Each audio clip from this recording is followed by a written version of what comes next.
Maravilhoso na presença de Deus, que Deus possa receber o nosso louvor, falar ao nosso coração.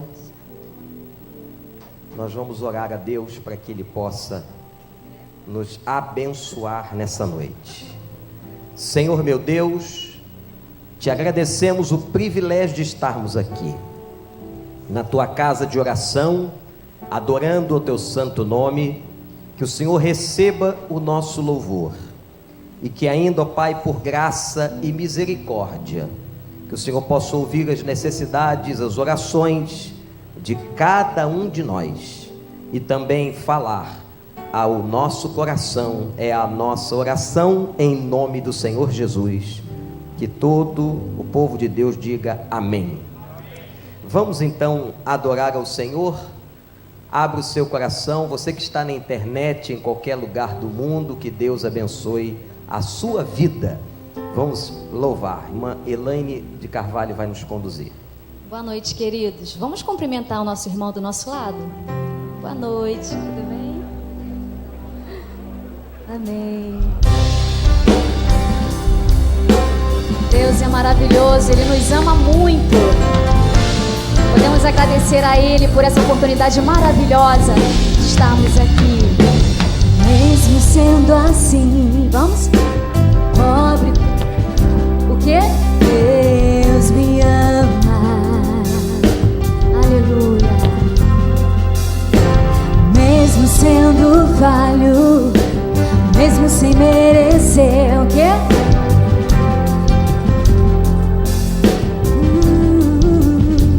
Se estou forte, se eu estou de pé, Deus me ama. Amor incondicional é o do nosso Deus. Se estou fraco, se eu estou caído, Ele não deixa de me amar. Sem o seu amor,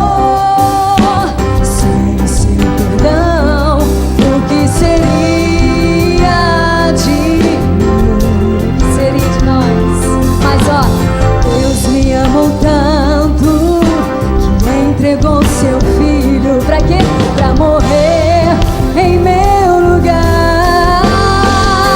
Então canta!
nome do Senhor. Olha, foi muito bom para a gente começar o culto, mas eu queria que a gente cantasse de novo. Até porque vocês estão sendo ministrados, na minha opinião, por uma das vozes mais lindas do país. Essa moça aqui, ela é muito tímida. Jamais ia pedir, sonhar que eu dissesse isso. Essa moça aqui podia estar rica, mais do que ela já é. A voz dessa moça, que eu conheço há muitos anos, é alguma coisa fora do comum.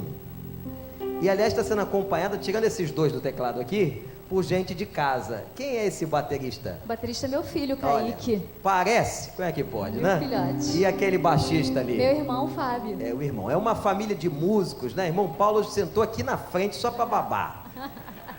É o pai da Elaine. E, gente, graças a Deus pelos dons e pelos talentos que Deus dá à nossa igreja, e um deles é a Elaine. Dá vontade só de ficar ouvindo o timbre e a voz dela. Nós vamos cantar esse cântico de novo, mas eu queria que você pudesse expressar com todo o seu coração o seu amor por Jesus. Você ama realmente a Jesus?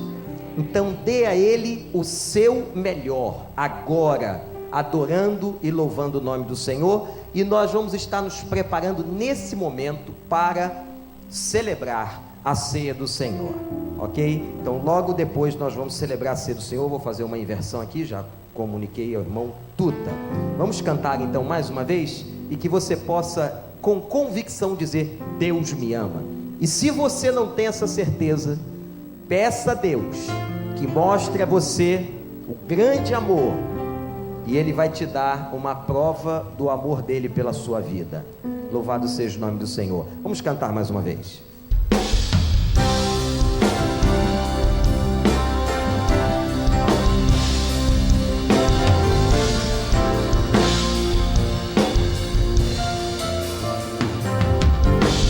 Mesmo sendo assim, pobre pecador, Deus me ama.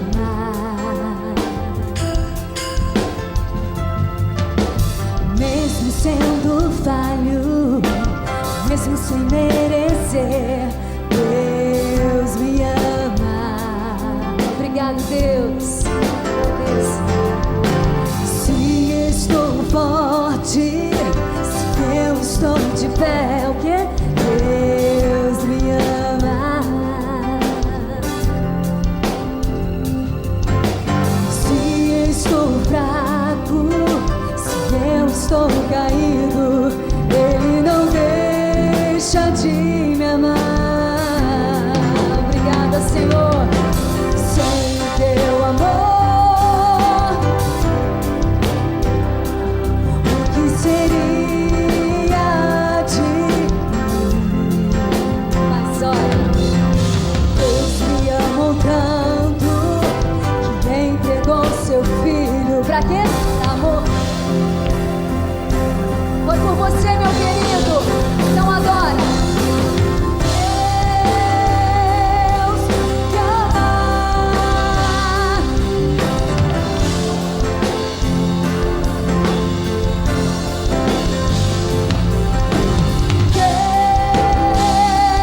me ama. E Ele está sempre de braços abertos pra... Deus me ama, vai. Ele te ama, querido. E seu amor, olha como Ele é bom, incondicional. De novo, mais um, vai. Deus me ama tanto. Todo dia, todo dia.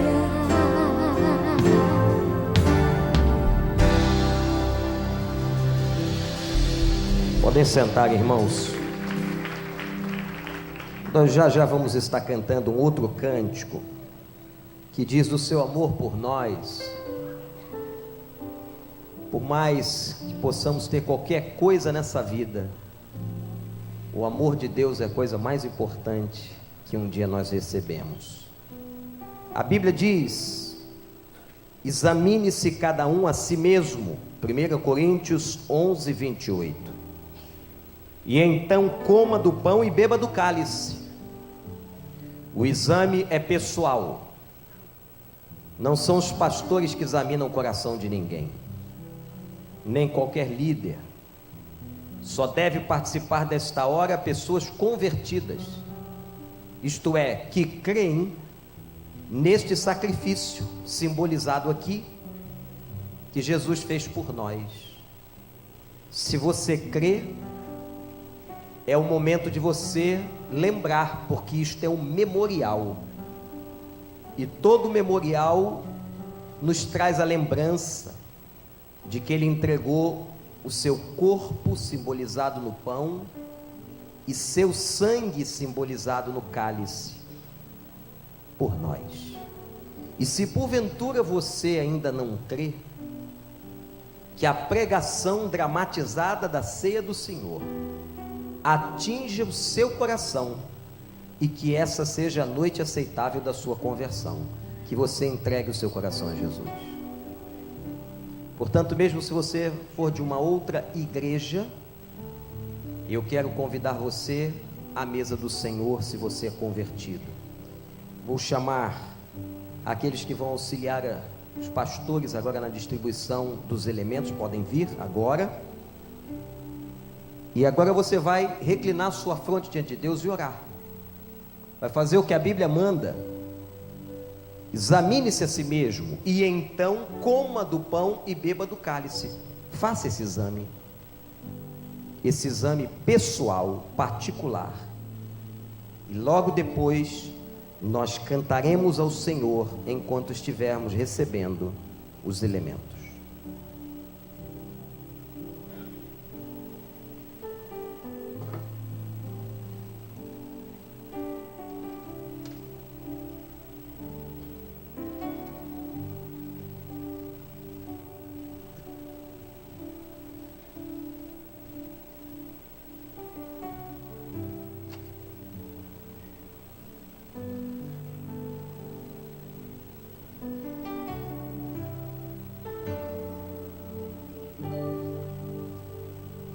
Bem mais que forças, poder e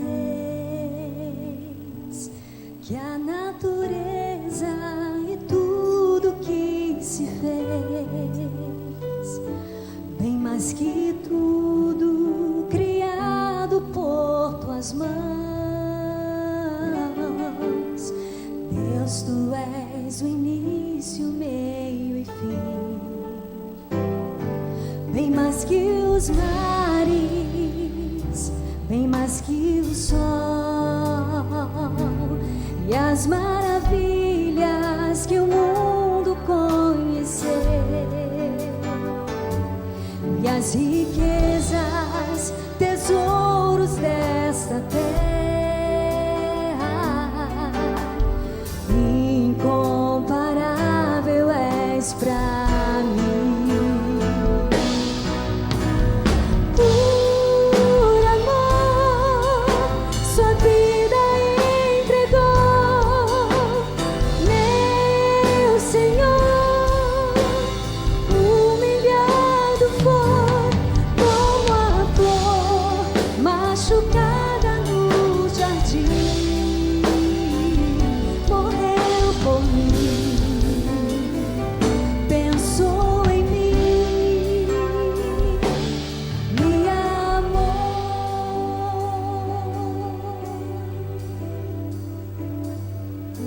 Bem mais que forças, poder e reis, que a natureza e tudo que se fez, bem mais que tudo criado por tuas mãos,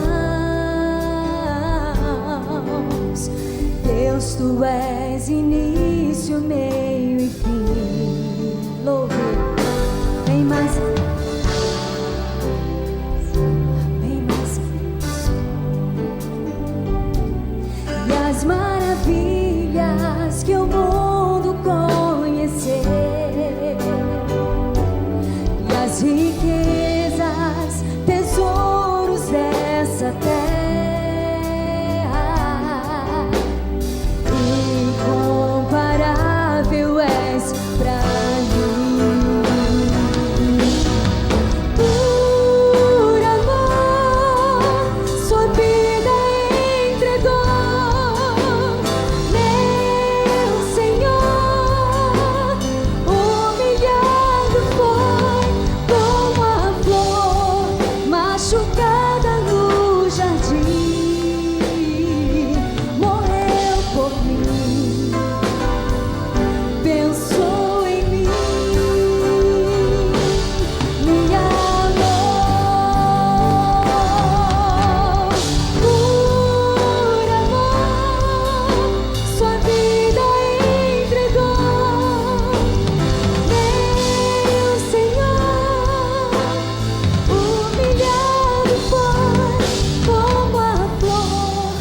jardim,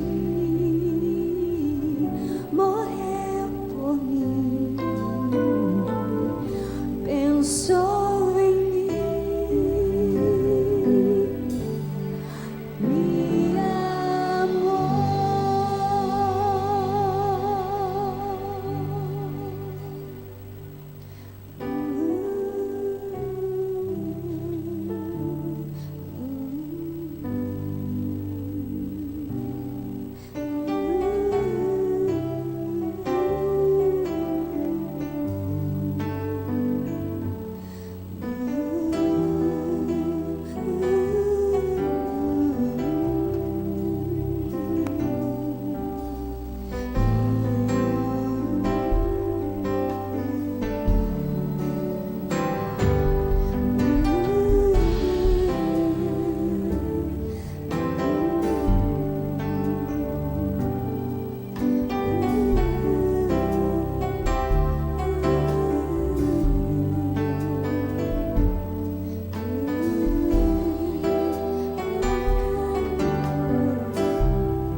Machucada no jardim, morreu por mim, pensou em mim, me amou. Apóstolo Paulo escrevendo aos Coríntios sobre instruções acerca da ceia do Senhor.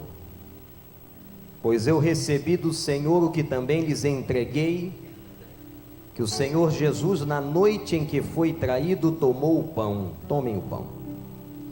E tendo dado graças, partiu e disse: isto é o meu corpo que é dado em favor de vocês, façam isto em memória de mim. Nós estamos com o pão que traz à nossa memória a entrega do corpo de Cristo. Repita comigo: porque todas as vezes que comerdes este pão e beberdes deste cálice, anunciareis a morte do Senhor até que Ele venha. Comamos juntos.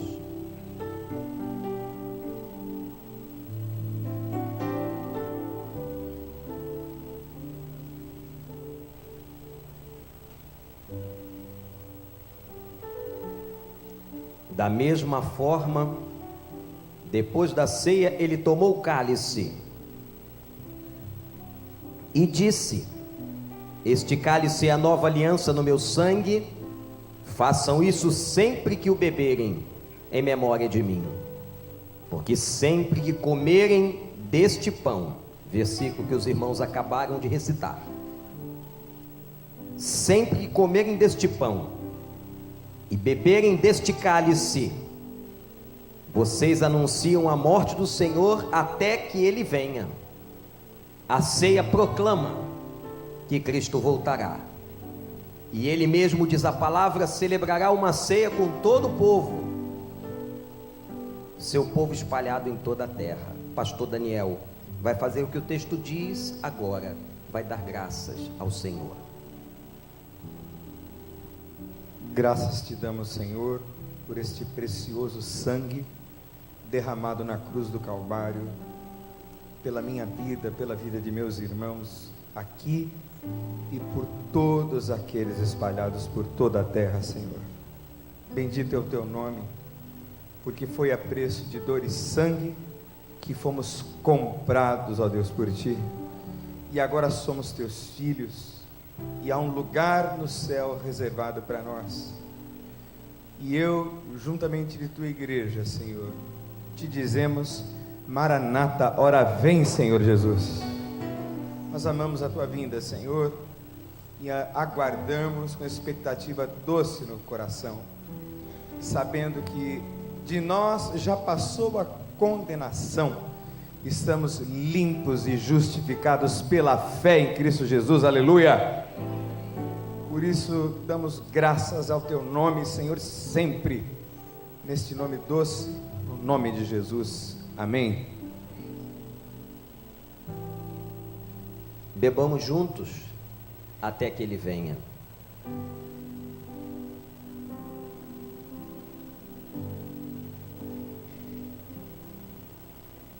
Vamos cantar a segunda estrofe e o estribilho deste belíssimo hino.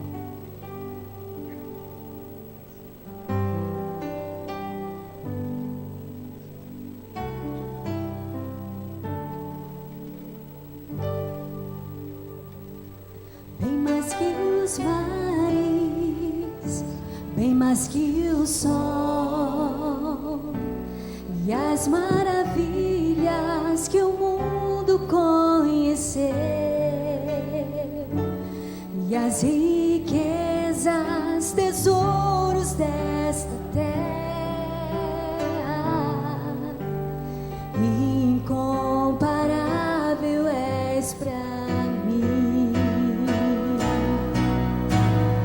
Por amor, sua vida entregou, meu Senhor. Humilhado foi como a flor machucada no jardim,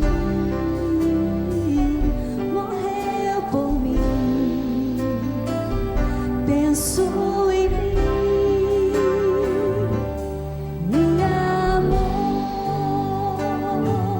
como a flor machucada no jardim, morreu por mim,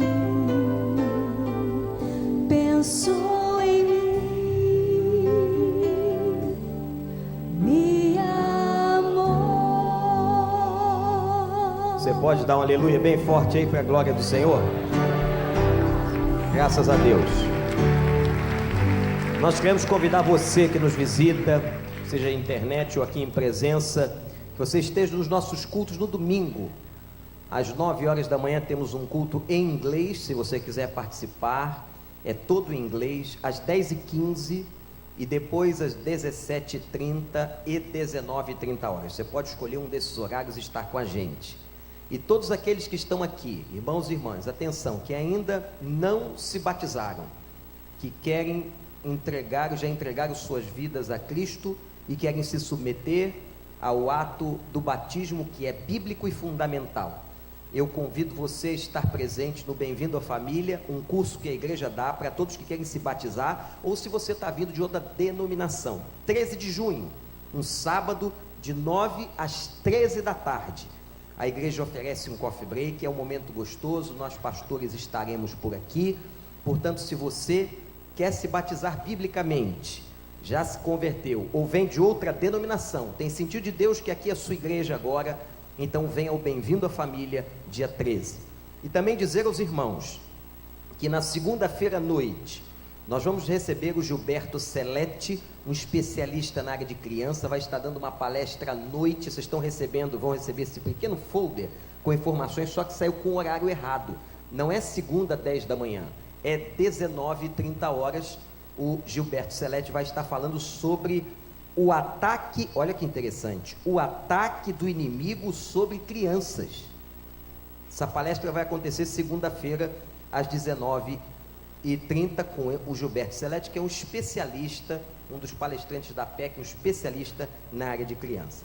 Meus irmãos, mas neste momento, nós vamos dar ações de graças a Deus, ações de graças. Você tem alguma coisa que você quer agradecer a Deus, e tem algo no seu coração, você diz assim: ó, o Senhor me abençoou, eu reconheço a bênção de Deus, a mão de Deus, e eu quero agradecer. Não dá para todo mundo dizer o que foi, não é? Mas você tem algum motivo de ações de graças? Levante uma de suas mãos. Graças a Deus, Deus está vendo as nossas mãos, a nossa gratidão, e temos aqui um motivo especialíssimo. A Milka e Isaurinha fazendo 49 anos de casamento. Nosso líder da contagem, olha ali, nem mandei levantar, eles já levantaram. É sinal da disposição do Amilcar. Este homem sobe morro em Israel, que é uma maravilha. Amilcar casaria de novo com Isaurinha depois de 49 anos? Você aturaria ele para sempre? Irmã Isaurinha, estão recasados mais uma vez. O pastor lhes abençoa em nome de Jesus. Casar é uma bênção, trabalham para o Senhor, a filha está ali do lado, é um casal de testemunho, homem de Deus, mulher de Deus, e nós só podemos louvar ao Senhor. Nós vamos agradecer a Deus esta e outras bênçãos que você traz aí no coração, enquanto a Elaine vai nos ministrar mais uma vez. Num cântico nós vamos devolver dízimos e ofertas. Eu quero chamar o pessoal de finanças, aliás, que o Amilcar é um dos líderes. Nós vamos passar perto de você. Traga a sua oferta, traga o seu dízimo. Se você ainda não trouxe esse mês de maio, seja fiel. Nós estamos falando muito de amor, de família. A bênção de Deus na sua casa depende da sua fidelidade também. Há uma promessa clara na Bíblia, clara, para aqueles que são fiéis ao Senhor nos seus dízimos e nas suas ofertas. Vamos cantar uma oferta de amor. Enquanto cantaremos, você vai poder participar neste momento. Devolva ao Senhor aquilo que é do Senhor.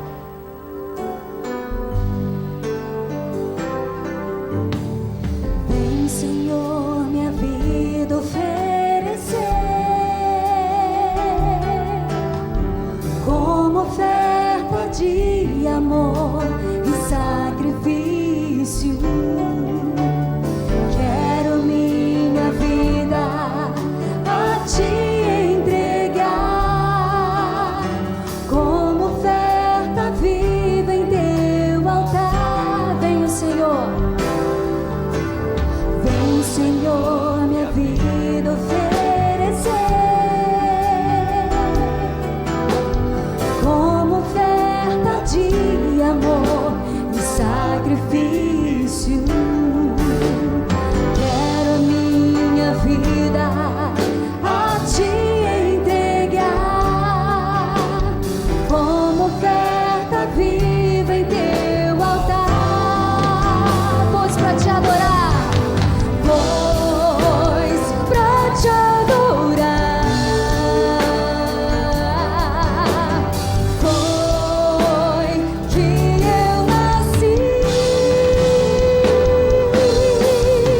Cumpre em mim Vamos cantar em pé, o todos. teu querer. Então faça, Deus, faça o que está em teu coração.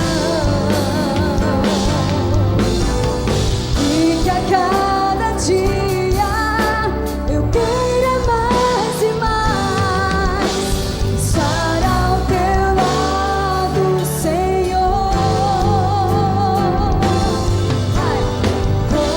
Pois pra te adorar foi que eu nasci. Cumpre em mim o teu querer. Faça o que está em teu coração. E que a cada dia eu queira mais e mais estar ao teu lado, estar ao teu lado, estar ao teu lado, Senhor. Pastor Miqueias vai orar agradecendo ao Senhor as ofertas, os dízimos e pela sua vida. Você que levantou a sua mão, um motivo de agradecimento. Vamos ter agora, irmãos, coração agradecido e dizer a Deus muito obrigado.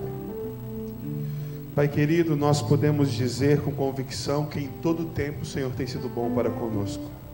Muito obrigado porque apesar de nós mesmos, com todas as nossas falhas, defeitos, fragilidades, pecados, O Senhor nos atende com graça e com misericórdia, e sobre nós tem derramado as suas bênçãos sem medida, meu Pai.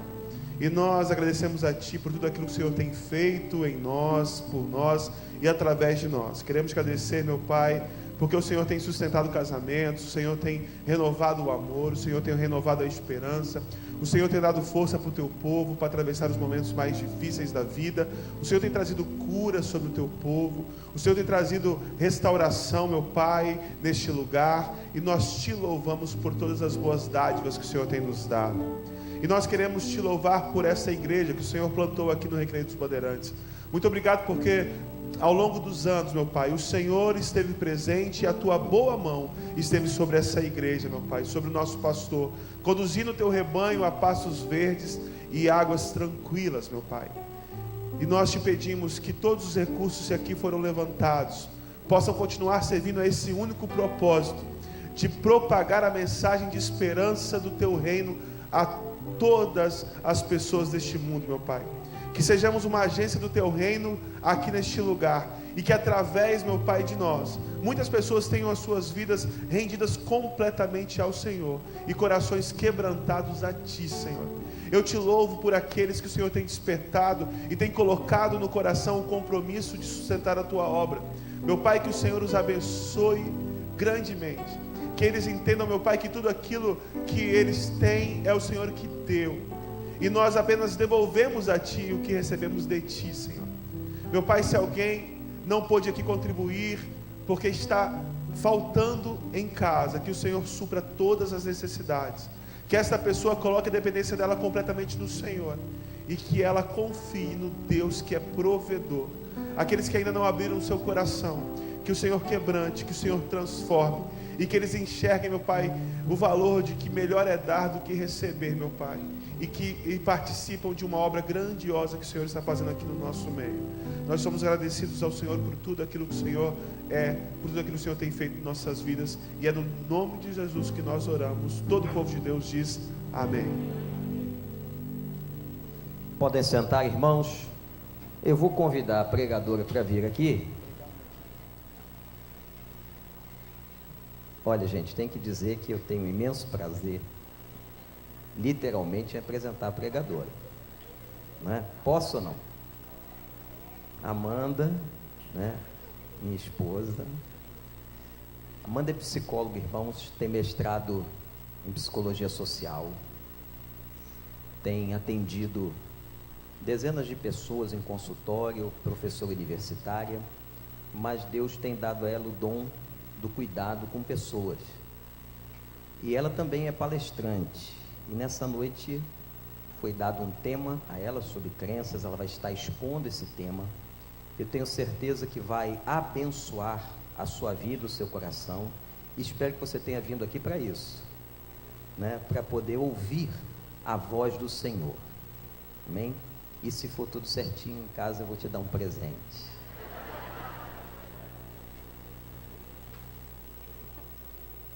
Tá bom, Wander.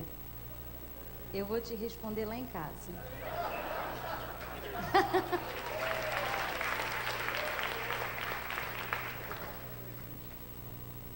Gente, boa noite. Para mim é um privilégio estar aqui numa quinta-feira com esse ministério que eu amo tanto, que é o Celebrando a Vida. Gostaria de estar mais vezes aqui, mas o Gabriel, ele tem uma escola muito puxada, ele estuda no integral, e muitas vezes eu não posso estar aqui porque eu preciso priorizar ele lá em casa. Ele já volta muito tarde domingo, quando tem congressos, ele, que nem essa semana passada, quinta, sexta, sábado, domingo, ele dormindo tarde, ele acordando cedo, estudando o dia inteiro. Eu queria estar muito mais envolvida, mas Deus sabe, né? Deus tem um tempo para todas as coisas, e no tempo de Deus, com certeza eu vou poder me envolver mais, que é um ministério que eu amo, e eu queria poder contribuir mais, trocar mais e aprender mais com vocês. Bem, o pastor Daniel, ele me fez o convite. A princípio ele pensou no tema sobre crenças, para eu poder estar fazendo uma relação entre as nossas crenças e a transformação do Evangelho em relação a essas crenças. Como que o Evangelho ele poderia ajudar-nos a transformar as nossas crenças. E pensando nesse tema que ele sintetizou como voltar a crer que eu posso. Então talvez você esteja aqui porque foi atraída ou atraído por esse tema. Eu posso voltar a crer. Ou talvez você nunca conseguiu crer com intensidade na pessoa de Jesus. E também é uma oportunidade para, quem sabe, Deus falar ao teu coração e você poder desenvolver essa fé, essa crença de que em Cristo é possível a transformação das nossas características, da nossa mente, dos nossos comportamentos, de hábitos disfuncionais. Bom, e para a gente poder pensar um pouco sobre esse tema que foi proposto, eu queria abrir com vocês 2 Coríntios 5:17. É um versículo bem conhecido, mas eu acho que ele é bem apropriado para aquilo que a gente vai estar pensando aqui, refletindo hoje. 2 Coríntios 5:17. E assim, se alguém está em Cristo, é nova criatura. As coisas antigas já passaram, eis que se fizeram novas. E assim, se alguém está em Cristo, nova criatura é. As coisas antigas já passaram e eis que se fizeram novas. Por muito tempo, eu não entendia, eu não compreendia bem esse versículo. Porque a ideia que eu tinha era de que após a conversão, eu passaria a ser uma nova criatura. E que as coisas antigas, aquelas coisas, aqueles hábitos, aquelas atitudes, aquela forma de pensar, sentir a vida, a visão de mundo, eu pensava que essas coisas automaticamente, imediatamente, elas seriam transformadas. Porque a Bíblia diz que aquele que está em Cristo é nova criatura e as coisas velhas já passaram. Então, eu não entendia muito bem por que em mim havia algumas semelhanças, ou tantas semelhanças, de características, de traços meus antigos, anteriores à conversão. Eu sabia que eu era convertida, eu havia tido a minha experiência íntima e pessoal com Jesus Cristo, em 23 de setembro de 2001, mas eu não conseguia compreender por que tanto de mim eu ainda apresentava. Se aqui diz que as coisas antigas já passaram e que eu era uma nova criatura. Eu também olhava para a igreja, olhava para outros cristãos de outras denominações também, e eu não conseguia, tinha algo de errado na minha cabeça. Poxa, não é possível.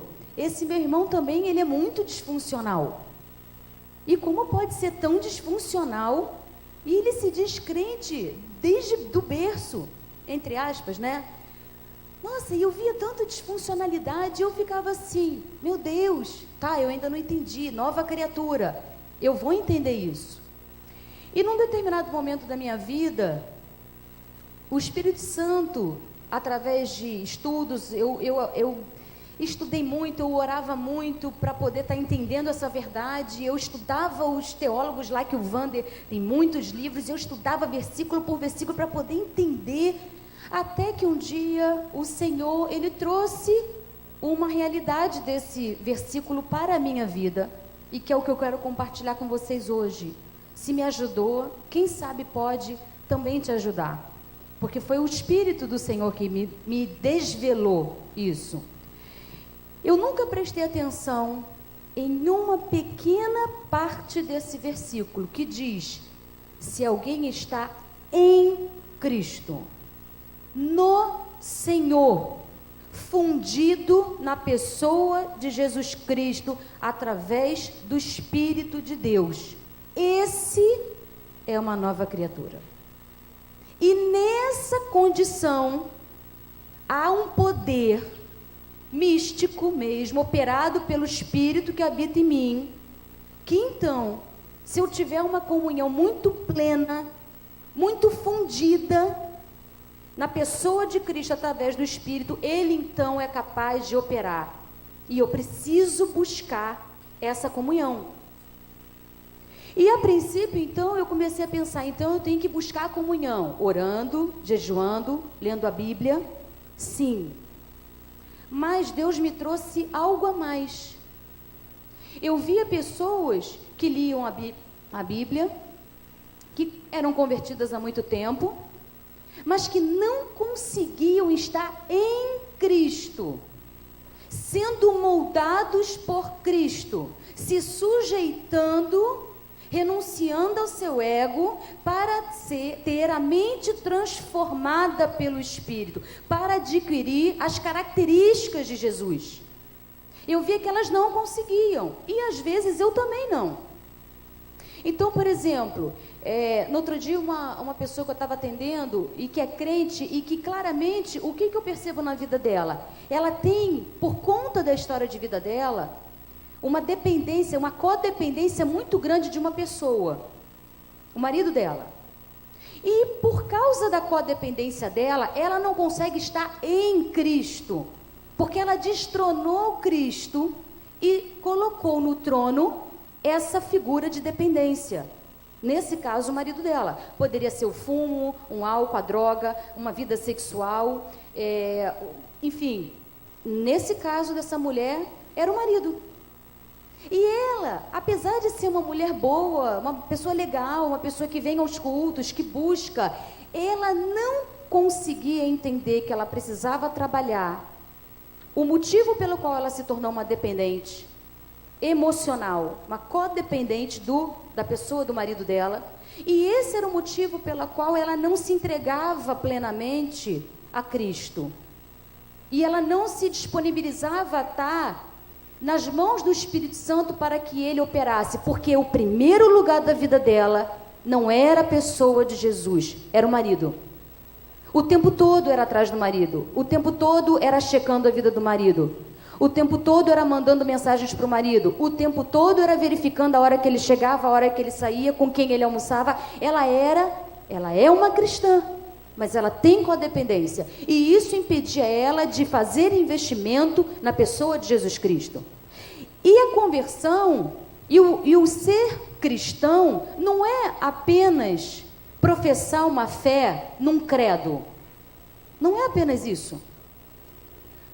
O cristão, o crente, ele precisa ter a fé num credo para nortear a vida dele, sim. Mas ele precisa fundamentalmente, antes de qualquer coisa, ter uma experiência pessoal com o Senhor Jesus e ver as transformações na vida dele e na mente dele operadas pelo Espírito Santo. Se a sua religiosidade, se a sua espiritualidade, ela até hoje está fundamentada na fé de um credo, tem algo errado. Essa não é a plenitude que Deus tem para você. Você precisa ter fé num credo, sim, mas você também precisa estar nas mãos do Senhor, buscar uma experiência íntima, pessoal, e poder se permitir ser transformado, renunciar a você, renunciar aos seus conceitos, renunciar ao seu ego, e poder receber a transformação do Espírito. Então, para que eu possa chegar nesse versículo, e como nós cristãos, ou se você não é crente ainda, ou então como você pode, na pessoa de Cristo e através do Espírito, poder ver esse versículo como realidade para a sua vida, eu gostaria de passar um pouco sobre o conceito tão importante de crenças.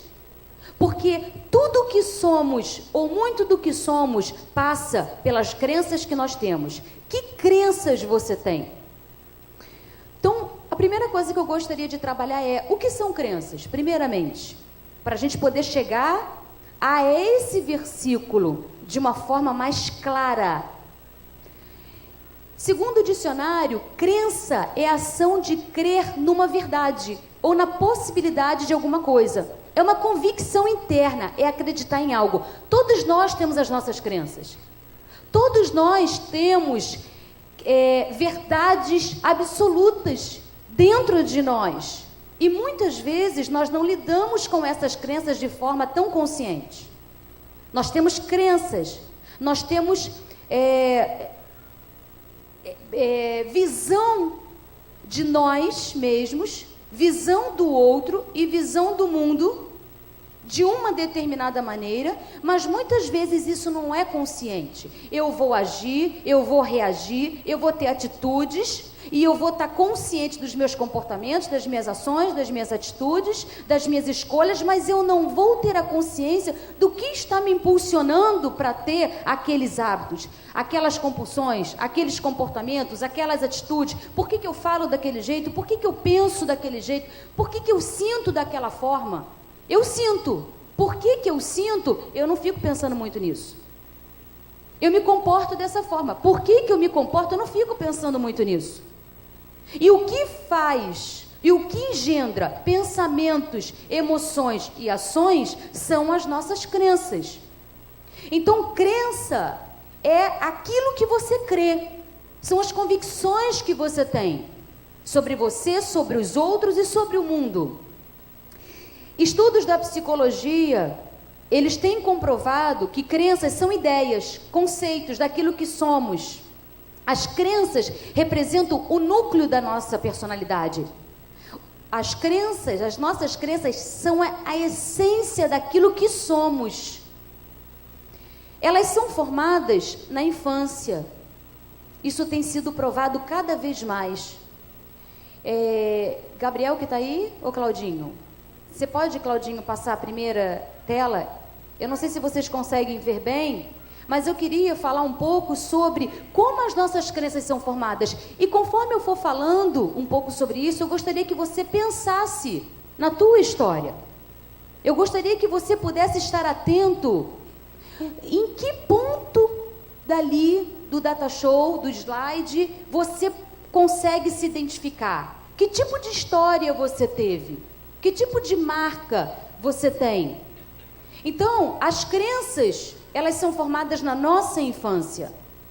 Algumas são formadas na adolescência, mas quando são formadas na adolescência, elas têm menor peso. Elas não são tão fortes. As mais fortes são aquelas que foram desenvolvidas e constituídas na infância. E os estudos falam que as nossas crenças, elas são formadas de 3 coisas fundamentais. Necessidades emocionais, que todo ser humano tem, mais primeiras experiências de vida, mais o temperamento emocional de cada um. Então, hoje já é uma coisa bem básica, bem senso comum na psicologia, que todo ser humano, ele tem algumas necessidades emocionais. Toda criança tem basicamente 5 necessidades emocionais. Se elas forem supridas de forma pelo menos razoável, fará desse adulto um adulto com muito potencial para ser um indivíduo ajustado e saudável. Mas se houve alguma sequela, alguma falha no suprimento dessas emoções, dessas necessidades, esse indivíduo, ele vai provavelmente construir crenças disfuncionais. Pela carência, pelo não suprimento dessas necessidades que são universais. Qualquer lugar do mundo, qualquer ser humano tem essas crenças. Então, a primeira crença, a primeira necessidade está relacionada com vínculos seguros com outras pessoas. Todo bebê, toda criança precisa crescer num ambiente onde ela perceba que os vínculos são seguros. O que é isso? Isso inclui ideia de segurança, estabilidade no lar. Um lar instável é prejudicial, psiquicamente falando. Um lar onde hoje o pai chega quebrando tudo porque chegou bêbado, e amanhã chega dando beijo na mãe e nas crianças porque não chegou bêbado. Isso traz instabilidade. Essa criança ficava com a mãe muitas horas, mas um outro dia ela ficava com a avó, e num terceiro dia com o vizinho, e num outro dia sozinho, porque a mãe tinha que trabalhar. Na cabeça dessa criança vai haver uma lacuna na necessidade de segurança, de estabilidade. Então, a primeira necessidade tem a ver com segurança, estabilidade, cuidado e aceitação. Essa criança precisa ser aceita, ela precisa sentir que é aceita. A segunda necessidade emocional de todos nós, minha, sua, desde a infância, é que todos nós necessitamos de uma certa autonomia, de um senso de competência e sentimento de identidade. Se eu não tenho uma autonomia mínima, eu vou ter problemas na vida adulta. Uma autonomia monitorada. Se eu não tenho um senso de competência, se eu me sinto incompetente na minha família de origem, se eu não recebo feedbacks positivos, se eu nunca estou lá em cima, aos olhos dos meus cuidadores, eu vou ter sequelas. Foi muito interessante essa semana. Gabriel chegou do futebol e lá em casa é assim, o Wander ele tem uma personalidade assim, ele é exigente e ele canaliza essa exigência para excelência profissional, para excelência em tudo que ele abraça. Mas ele é exigente, ele é muito exigente até com ele. E o Gabriel, quando ele ia para o futebol, o Wander dava assim, 8. Mas 8 por quê, pai? Cara, eu joguei muito. E o Gabriel, porque eu tive problemas de autoestima na minha infância, uma coisa que eu trabalhei foi autoconfiança no Gabriel para ele não ter problema de estima. Então ele falou, pô, mas eu fui tão bem, pai. Cara, eu fiz golaço. Tá bom, Gabriel, mas você fez isso. Isso não é legal, isso não é bacana. Tá? Você vai que nem vaca brava às vezes, em cima dos outros. Você não passa a bola. Você faz gol e você vai pro nada. Você não vai pro time para poder se abraçar e receber abraço. Pô, não é assim. E ele foi desenvolvendo o Gabriel. Então sempre era assim, era um 9, era um 8. Eu entendi o Wander, mas eu sou mais mole. Então, quando ele chegava para mim, e aí, mãe? 10. Ah, mãe, você não vale. Ah, não vale? Não, mãe. Tá, vale, mas assim, pro meu pai não foi. Eu falei, cara, Gabriel, então você tem que tirar um meio termo aí, cara. O que você acha que você foi? Seu pai acha que você foi 8, eu acho que eu fui 10. E o Gabriel acha o quê? Acho que 9. Tá bom. Aí, na segunda-feira agora, o Gabriel chegou, eu não fui pro Guerreirinho, ele chegou e falou, mãe, você não acredita. Ele é todo expressivo. O que foi, Gabriel? Mãe, você não acredita. Pode falar, Gabriel, vou acreditar. Meu pai me deu 10. Sério, Gabriel, eu vibrei. Sério, Gabriel, teu pai te deu 10. Pai, mãe, você sabe, né? Meu pai é exigente, sabe jogar pra caramba futebol. Ele me deu 10, mãe. Gabriel deve estar por aí. Tá na luz, tá aí, né, filho? Você tá ouvindo, é verdade. Mãe, meu pai é muito bom no futebol. Mãe, e ele me deu 10. Cara, eu falei, caraca, Gabriel, olha, recebeu um 10 do teu pai. Nossa, você foi muito bom. Você é bom mesmo, meu filho. Mãe, 10. Como fez bem o Gabriel? Tudo isso está trabalhando no Gabriel o senso de competência dele. O quão competente ele é? Cadê os retornos que ele recebe na infância? E isso vai estruturar o senso de autoconfiança e competência dele. Claro que isso não pode ser isolado, tem que ser sistemático. Mas isso é uma necessidade pertinente a todos nós, seres humanos. Então, a segunda necessidade tem a ver com autonomia, com competência, sentimento de identidade. A terceira é liberdade de expressão. Necessidades e emoções válidas. Eu preciso entender enquanto criança que eu posso falar e eu não vou ser retalhada porque eu expressei o que eu penso e o que eu sinto. Eu não vou ser envergonhada pela minha família.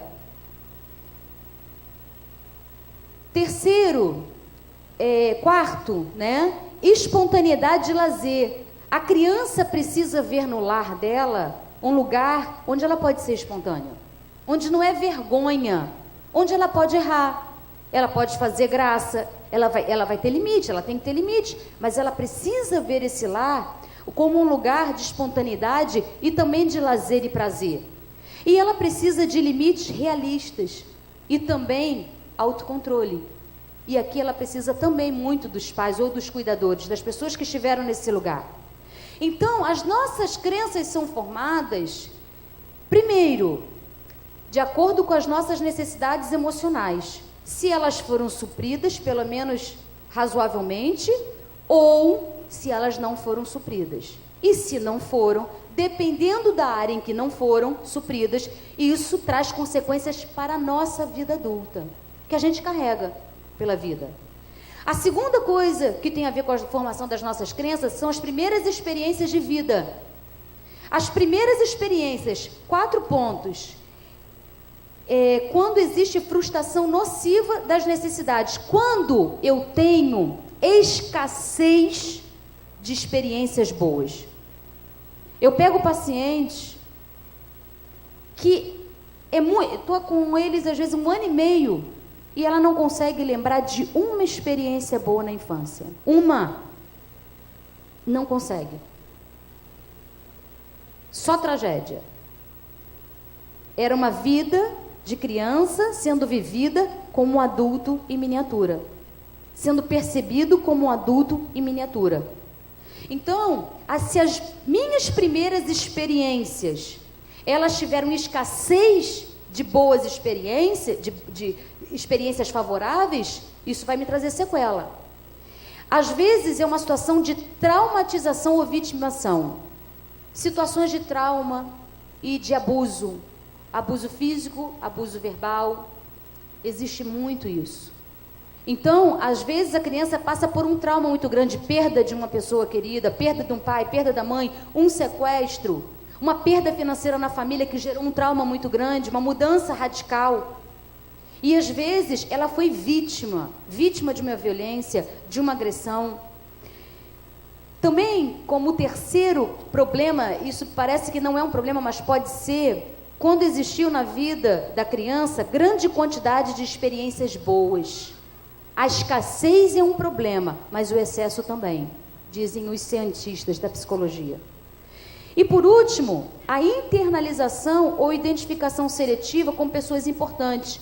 Nas minhas experiências de vida, eu vou encontrar pessoas que vão ser minhas referências e eu vou modelar pensamentos e reações dessas pessoas. Pode ser um pai, pode ser uma mãe, pode ser alguém funcional, pode ser alguém disfuncional. Porque a criança não tem consciência para saber o que ela está modelando, o que ela está introjetando, se é algo saudável ou não. O pai pode gritar e ele pode gritar. A mãe pode jogar as coisas na casa e ele pode aprender, quando ele está com raiva, a jogar as coisas. Ele pode ter empatia com o colega porque ele consegue ver nos pais exercício de empatia. Então ele pode introjetar coisas positivas ou coisas não saudáveis. E por último, o que vai modelar tudo isso? Tudo isso é o nosso temperamento. E o temperamento é inato. Cada bebê, cada recém-nascido já traz um temperamento emocional. Por isso que tem bebês que dormem muito, outros quase não dormem. Tem uns bebês que são risonhos, tem outros que são sisudos. Tem bebês que toda hora choram, só podem ficar no colo da mãe. Tem outros que vão com todo mundo. Não tem o menor problema, é o temperamento do bebê. E em relação ao temperamento, eu quero que você pense onde você se situa. Os cientistas, eles trazem que nós temos seis pontos que definem o nosso temperamento. E você pode encontrar-se em algum ponto dessas características que eles trazem, que eles apresentam. Você pode ser, num extremo, lábil, você pode ter mudanças bruscas no afeto, ou você pode estar lá no outro extremo, ser uma pessoa que não reage afetivamente. Você pode ser distímico, aquela pessoa que perde energia, perde motivação, perde prazer na vida de forma muito rápida. Isso é uma ponta, isso é um extremo. E lá no outro extremo, o cara é otimista, você ser uma pessoa mega otimista. Você pode ser, num extremo, ansioso, ou no outro extremo, calmo. Você pode ser obsessivo ou altamente distraído. Você pode ser passivo ou altamente agressivo. Você pode ser tímido ou altamente sociável. Você pode se perceber que é uma pessoa que vive nos extremos, ou você pode ter um meio termo. Ou você pode estar no meio termo, mas mais para cá ou mais para lá. O fato é, por que uma mãe que é casada com um cara que já foi preso, que é um adicto, que tem dependência por cocaína, e esse casal, eles não se desgrudam, e essa mulher tem filhos, e ela apanha desse marido, e esse cara não é uma boa referência, e ela tem 2 filhos. E aí, quando esses filhos se tornam adultos, um é completamente passivo, e o outro se torna um abusador. Por quê? Porque o meio, ele vai impactar, ele vai me influenciar, mas o que vai moderar, o que vai fazer com que eu introjete ou não o comportamento do pai ou da mãe, é o meu temperamento. Então, se eu já tenho um temperamento mais agressivo, eu não vou me identificar com a mãe passiva, eu vou me identificar com o pai violento. E eu copio, eu sou tendenciosa a copiar o quê? A agressividade, a violência daquele pai. E se eu sou mais calmo, mais tranquilo, mais passivo, eu brigo para não estar numa briga, vamos dizer assim, eu não vou me identificar com o abusador de jeito nenhum. Eu vou me identificar com a figura de vítima, com a figura passiva, que é a mãe. E eu arrasto isso para a minha vida adulta. Então, de acordo com as minhas necessidades emocionais, eu posso ter tido buracos, eu posso ter tido necessidades não satisfeitas, mas o que vai fazer com que uma crença não saudável cresça em mim, se desenvolva, é o meu temperamento, que vai moderar essas informações que me chegaram através do meio, através das minhas relações com figura dos meus cuidadores, que podem ser pai, mãe biológicos, podem ser pessoas que me adotaram, podem ser, enfim, às vezes até crianças num orfanato, mas ali vai ter alguém que representa a figura de pai e mãe. Bom, por que eu estou falando tudo isso? O que isso tem com o versículo que nós lemos? Muita coisa. Gente, as nossas crenças, elas podem então, a partir dessas 3 coisas que são formadas na infância, que eu trouxe, que é a necessidade emocional, se ela foi suprida ou não, as primeiras experiências de vida, se foram favoráveis, se foram ruins, nocivas, mediado tudo isso pelo meu temperamento, isso vai fazer com que eu comece a construir desde pequeno crenças, aquelas verdades que eu tenho dentro de mim, aquilo que para mim é correto eu pensar sobre mim, sobre os outros e sobre o mundo. Essas crenças vão ser construídas, desenvolvidas e vão influenciar diretamente a minha relação com Deus. Então, a primeira coisa que eu preciso é identificar o seguinte, Claudinho, passa essa outra tela. Ali tem um iceberg, a figura de um iceberg.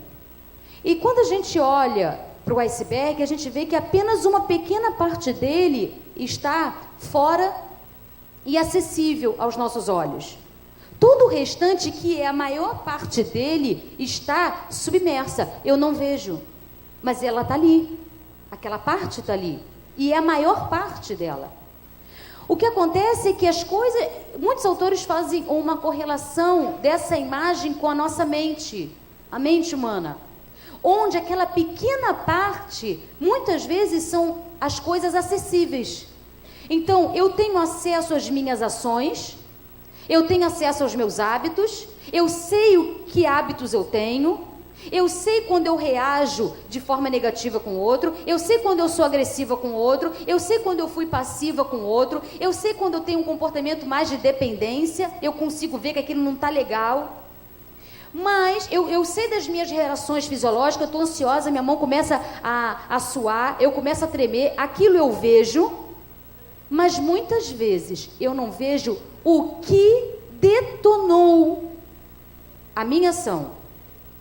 Eu não tenho consciência do porquê eu estou chorando, eu não tenho consciência por que eu estou sofrendo tanto, eu não tenho consciência porque eu estou com raiva, tanta raiva, eu não tenho consciência porque eu não consigo me conter e explodo, eu não tenho consciência porque que eu desconfio do outro, eu não tenho consciência porque eu tenho conflitos, tantos conflitos interpessoais, mas eu tenho, eu sei que eu tenho.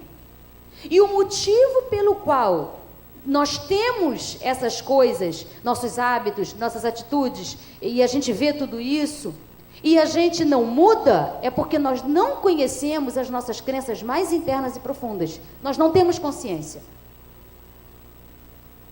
E a minha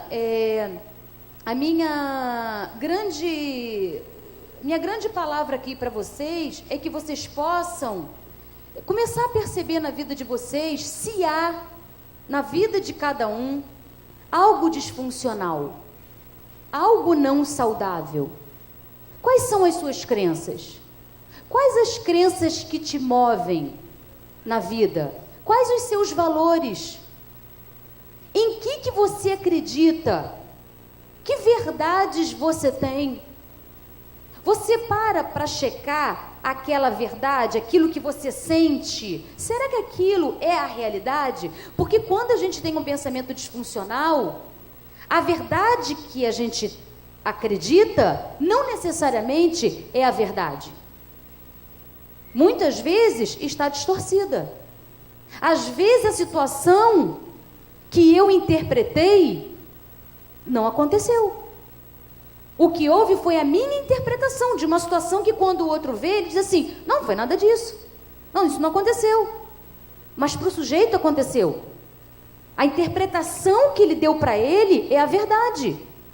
E muitas das nossas interpretações têm a ver com as nossas crenças. Então eu desafio você a poder rever suas crenças, ou a poder pela primeira vez entrar em contato com as suas crenças mais profundas.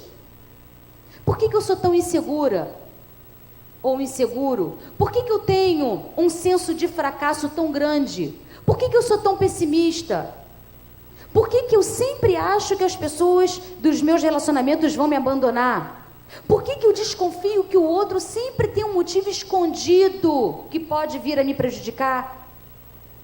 Por que eu acho que a qualquer momento, qualquer catástrofe, qualquer coisa ruim pode acontecer comigo? Por quê?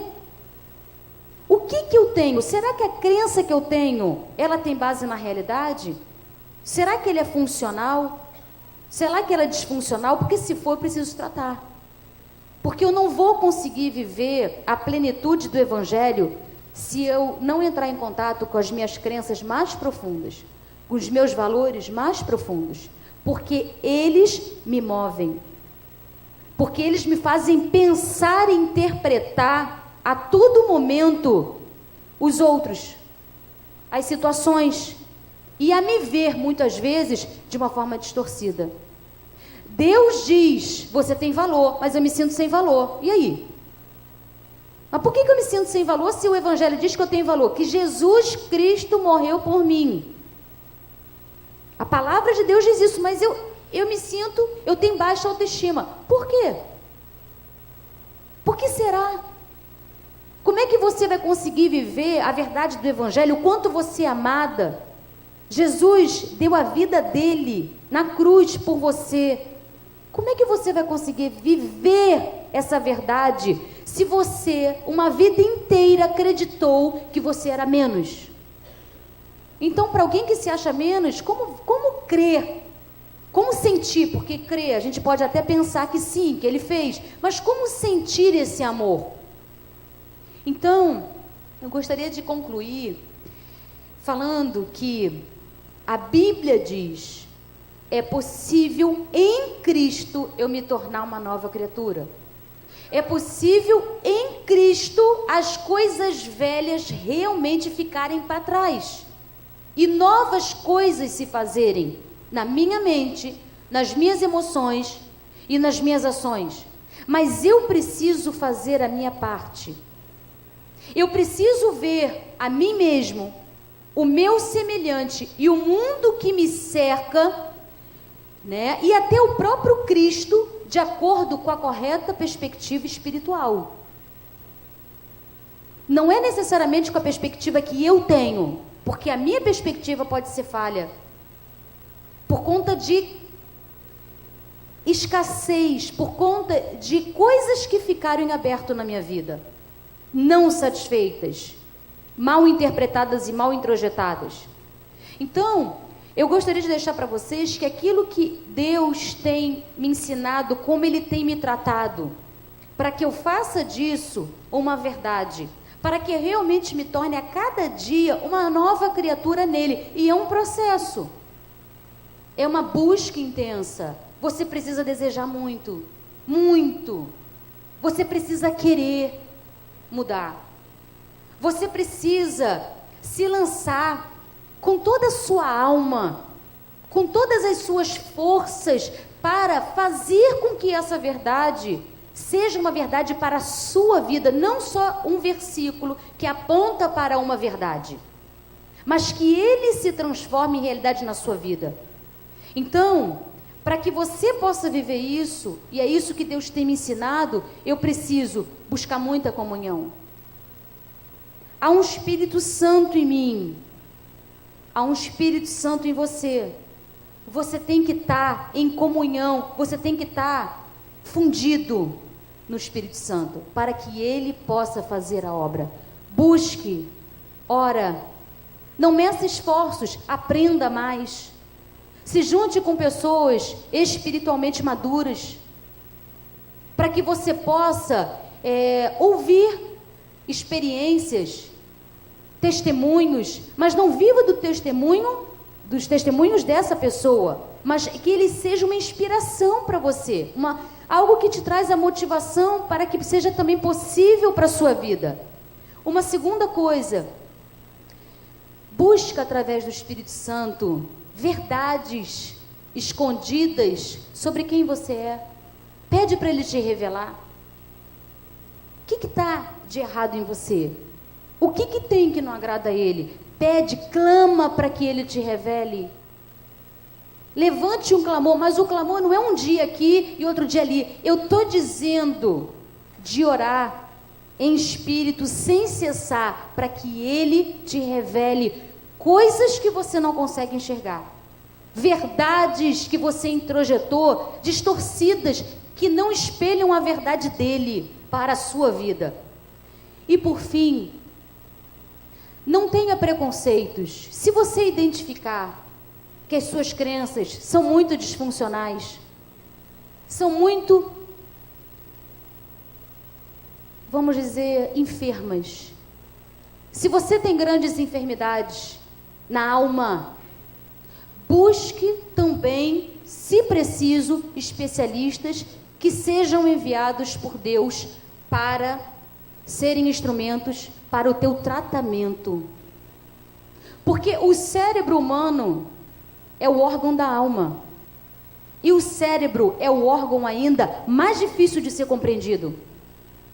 Pelos maiores cientistas, os maiores cientistas sobre a mente humana ainda não conhecem nem metade do funcionamento da mente humana. Então, eu posso ter dificuldades de entender as minhas enfermidades. Eu posso ter dificuldade em saber como modificá-las. E eu posso então recorrer àquele que sabe um pouco melhor do que eu, de como tratar a minha mente, as minhas feridas e as minhas emoções. E o Espírito Santo pode usar aquilo que Deus deu ao homem, a inteligência que Deus deu ao homem para poder produzir remédio para a alma. E o remédio pode ser uma terapia, um grupo terapêutico, celebrando, um lugar de partilha, uma medicação. Por que não? Nós somos falhos, nós temos uma natureza decaída. No Éden não havia necessidades. Mas depois que o pecado entrou, nós passamos a sermos seres necessitados de várias coisas, porque perdemos a conexão com o Criador. Então, muitas vezes, eu vou precisar, sim, que Deus use, como Deus, muitas vezes, usou na minha vida, profissionais, para poder me revelar a vontade dEle, através de técnicas. Mas o meu objetivo era, Senhor, eu não creio, eu não deposito minha fé no profissional. Eu deposito a minha fé no Senhor, que está orientando alguém para estar me ajudando. Então, eu queria concluir com essa palavra: é possível. Tudo que é bíblico é verdade revelada por Deus para nós. E para que nós possamos sermos novas criaturas, nós precisamos nos desenvolvermos em Cristo e com todas as direções que Ele nos der, usando pessoas, situações, tudo que Ele disponibilizar para o nosso tratamento. Aceite isso, não tenha preconceito, vá para o profundo, porque se a gente fica no superficial, a gente termina a corrida da fé de uma maneira bem semelhante de como a gente começou. E isso não é o propósito dele. Você pode escolher viver um evangelho superficialmente, ou você pode escolher terminar a tua corrida da fé aqui muito transformado. Depende do quanto você está disposto a se lançar, a se render, a renunciar, para que você possa adquirir a mente do Senhor Jesus. Combinado?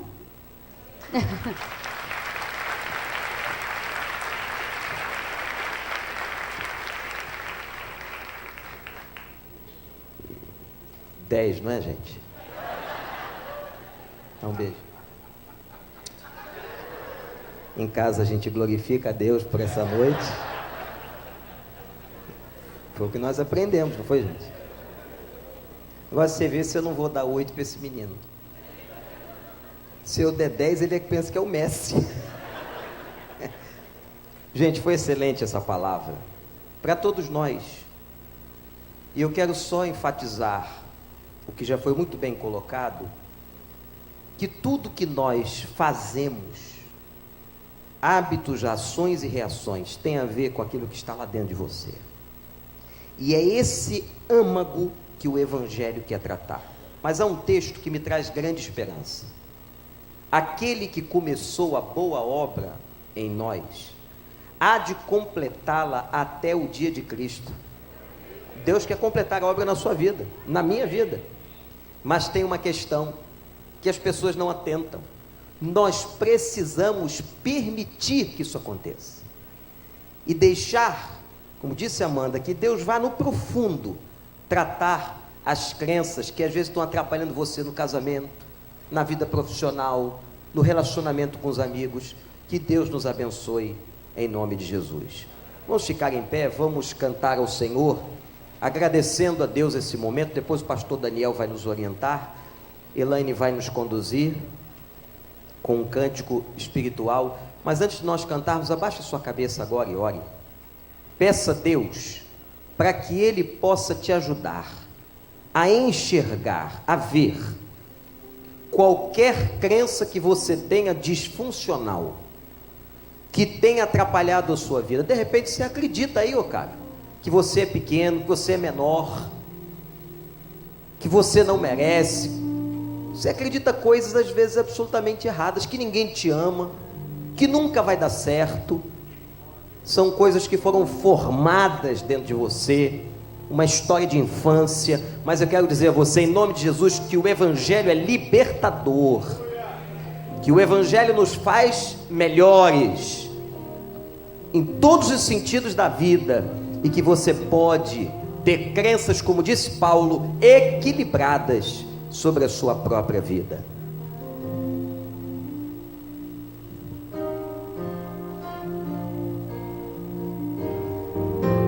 Quero que valorize o que você tem. Você é um ser, você é alguém tão importante para Deus. Chega de ficar sofrendo angústia e dor nesse teu complexo interior, dizendo às vezes que não é ninguém. Eu venho falar do valor que você tem. Diga para quem está ao seu lado, seu irmão. Eu venho falar do valor que você tem. Ele está em você. Ele está em você. O Espírito Santo se move em você, até com gemidos inexprimíveis.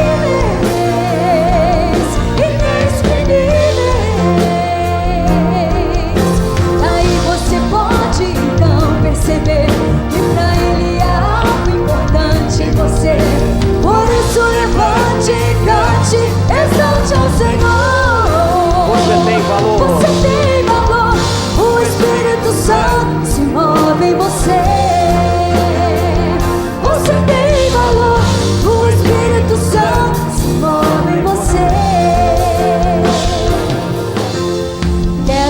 valor que você tem. Você é um ser, você é alguém tão importante para Deus. Nada de ficar sofrendo angústia e dor, esse seu complexo interior, dizendo às vezes que não é ninguém. Eu venho falar do valor que você do tem. valor que você tem. Eu venho falar do valor que você Eu venho tem. falar do valor que você tem. Ele está em você, o Espírito Santo. Ele está em você, o Espírito Santo se move em você, até com gemidos Inexprimíveis.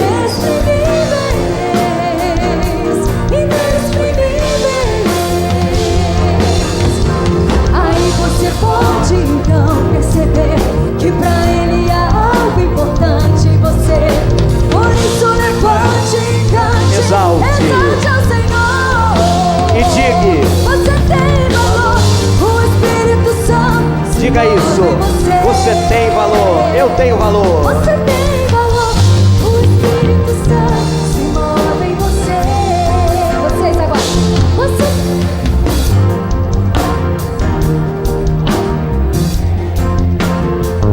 Você tem valor, o Espírito Santo se move em você. Obrigado, Senhor, por essa palavra em 2 Coríntios 5,17. Obrigado pelos conhecimentos científicos que o Senhor nos deixa descobrir, tudo para nos ajudar, para nos aperfeiçoar em Cristo, e que cada um de nós aqui nessa noite possa, Deus, buscar no mais profundo do seu ser as suas crenças e entregá-las agora em tuas mãos, para que sejamos melhores para a glória do teu nome, por Jesus Cristo. Amém. Ainda de pé como você está, eu gostaria de lançar um desafio a você. Quantos foram abençoados hoje por esta palavra, digam aleluia. Eu tenho certeza que você conhece alguém que poderia e deveria estar aqui.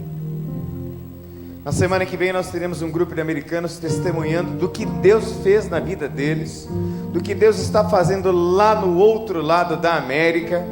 Vai ser um momento especial, e eu gostaria que nessa semana você orasse ao Senhor com fé, para trazer pelo menos mais um aqui na quinta-feira, no nome de Jesus. Você pode glorificar a Deus? E aplauda Jesus por esta palavra que Ele trouxe ao seu coração. Glória a Deus. Podem sentar. Todos aqueles que vieram pela primeira vez, por favor, façam um sinal assim, rápido com a mão. Muito bem. Você que veio pela primeira vez, fique mais um pouco, porque nós vamos passar um vídeo para você. Pode se assentar. Os grupos de partilha já podem ir para os seus respectivos lugares e salas. E a pergunta principal é: o que eu creio acerca de mim mesmo que me impede de crescer? Os que vieram a primeira vez ainda aguardem. Pergunta para a partilha: o que eu creio acerca de mim?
verdade.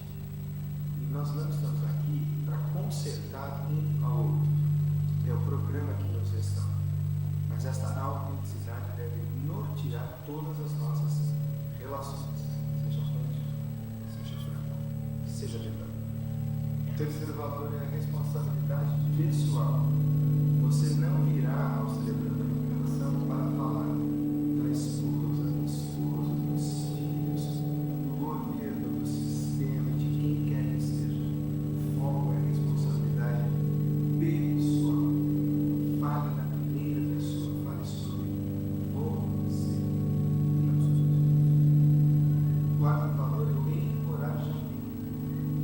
Nós nos encorajamos uns aos outros, nós não nos julgamos uns aos outros. Aqui você não será forçado a coisa nenhuma.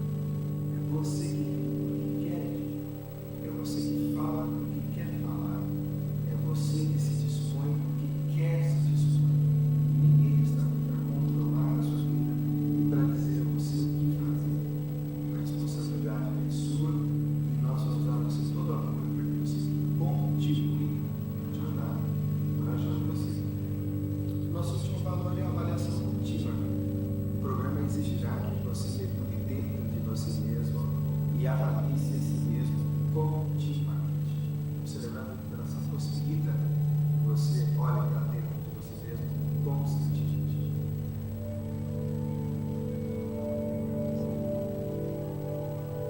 Os grupos têm 5 regras muito importantes. Você precisa aprender a obedecer e a respeitar. E a primeira regra é silêncio. Você vai ouvir atentamente a pessoa que está no grupo com você e terá um tempo delimitado de no máximo 5 minutos. Alguém terá um cartão amarelo e ao terceiro minuto, este cartão amarelo sobe, você tem ainda 2 minutos para concluir. Ouça atentamente a partilha do seu companheiro, pois é na partilha dele que o processo de restauração vai acontecer. Aí tem mais. Enquanto o seu companheiro compartilha, não faça conversas paralelas, nem faça expressões faciais do tipo, meu Deus, não faça isso. Isso é desrespeitoso. Desligue o seu celular, não se distraia, olhe para a pessoa, tanto quanto você gostaria de se olhar e respeitar. A nossa segunda regra é primeira pessoa, fale na primeira pessoa. Nunca eles, ele, nem nós. Você. O foco é você, falar sobre a sua vida, não da dos outros. A terceira regra é o respeito. Não julgue, não emita juízos sobre a vida da outra pessoa. Ninguém está aqui para dar retorno, para aconselhar. O Celebrando a Recuperação não é uma terapia, é um grupo de apoio. Apenas ouça, atentamente, sem julgar o que o mundo está dizendo. Nós não estamos aqui para consertar uns aos outros. O grande restaurador é Jesus Cristo. Quarta regra, tema, novamente, muito importante salientar. Você terá de 3 a 5 minutos para compartilhar. No terceiro minuto, um cartão amarelo será levantado. Você terá 2 minutos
vão falar para você sobre os grupos que nós temos à disposição, para que você consiga partilhar já na próxima reunião.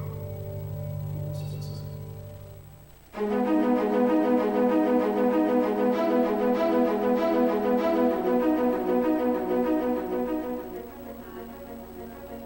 Uma filha amada de Deus em recuperação. Estou aqui para falar desse maravilhoso programa, que tem como princípios as bem-aventuranças bíblicas comparadas a 12 passos de água. O problema sério, sendo assim, apenas um dia para o outro. Não importa como foi seu passado. Com certeza, Deus revela boas novas para a sua vida. Mantenha sua esperança, o melhor está por vir. Aqui, os relacionamentos interpessoais são valorizados. O compartilhamento das dores e das verdades tornam-se instrumentos eficazes para a recuperação. No CR, você encontrará um ambiente de celebração, onde cada etapa vencida será uma festa. Olá, eu sou Roberta, mais uma filha amada de Deus em recuperação. Aqui, quem nos foca é o amor de Deus e você será muito bem-vindo a fazer parte de um de nossos grupos. Os grupos serão divididos por tema de recuperação e por gênero, masculino e feminino. A partir de agora, fique com os ouvidos bem abertos, que o seu coração seja tocado para perceber a melhor área de recuperação para você. O primeiro grupo atinge a todos aqueles que têm codependência de alguém ou de uma relação e que desenvolvem dependência emocional em relação a outros, sem estabelecer limites. Têm dificuldades de dizer não a todos para serem aceitos e pensam ser indispensáveis para os outros, tendo assim fortes tendências de controlar coisas e pessoas, usando de manipulação. Se você se reconhece assim, então venha para o grupo de codependência. Se você tem uma relação com marido, pais, filhos, namorados, conjugados, se você percebe um padrão, muitos problemas nos relacionamentos em geral, se você se sente constantemente prejudicado, ou sente que prejudica pessoas ao seu redor, sem conseguir experimentar a alegria e prazer dos relacionamentos, se você viveu separação, divórcio, ou filhos casados e não conseguiu superar, se você ama demais, venha para o grupo de relacionamentos disfuncionais. Muitas pessoas enfrentam problemas de baixa estima. São inseguras, são indecisas, se frustram facilmente, têm dificuldade de lidar com o tempo, sofrem de síndrome do pânico e de muitos medos. Sentem-se incapazes de lidar com os problemas e com as circunstâncias da vida. São sempre muito frágeis. Se você se identificou, venha fazer parte do grupo de depressão e ansiedade. Este grupo é para tratar quem tem mágoas, dores, dificuldade de liberar perdão, rancor, violências em infância, maus tratos, perseguições físicas e psicológicas, traumas, preconceitos e constrangimentos, feridas religiosas que deixaram cicatrizes da sua criação e do seu comportamento, saudades desmedidas de pessoas que já faleceram. Se você percebe que isso influencia no seu relacionamento com outras pessoas, venha para o grupo de feridas emocionais. Este grupo é para pessoas que fazem uso abusivo de drogas, cigarro, álcool, medicação e que honestamente têm o desejo de parar, mas que sozinhos não conseguem.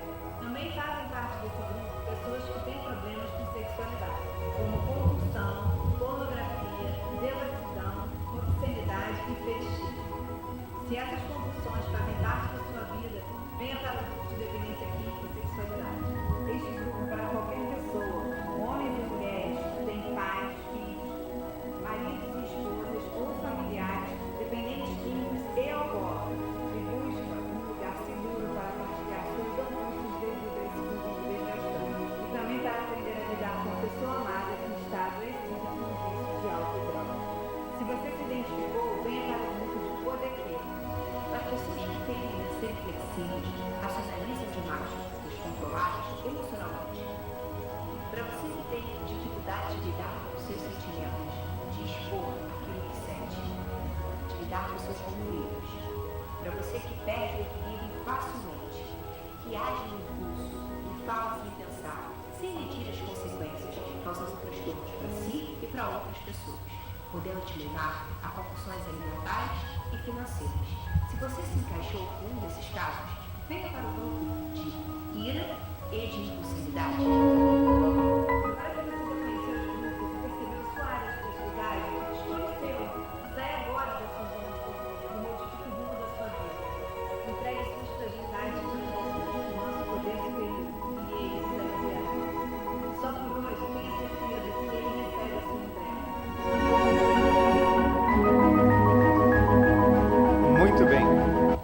Agora, as mulheres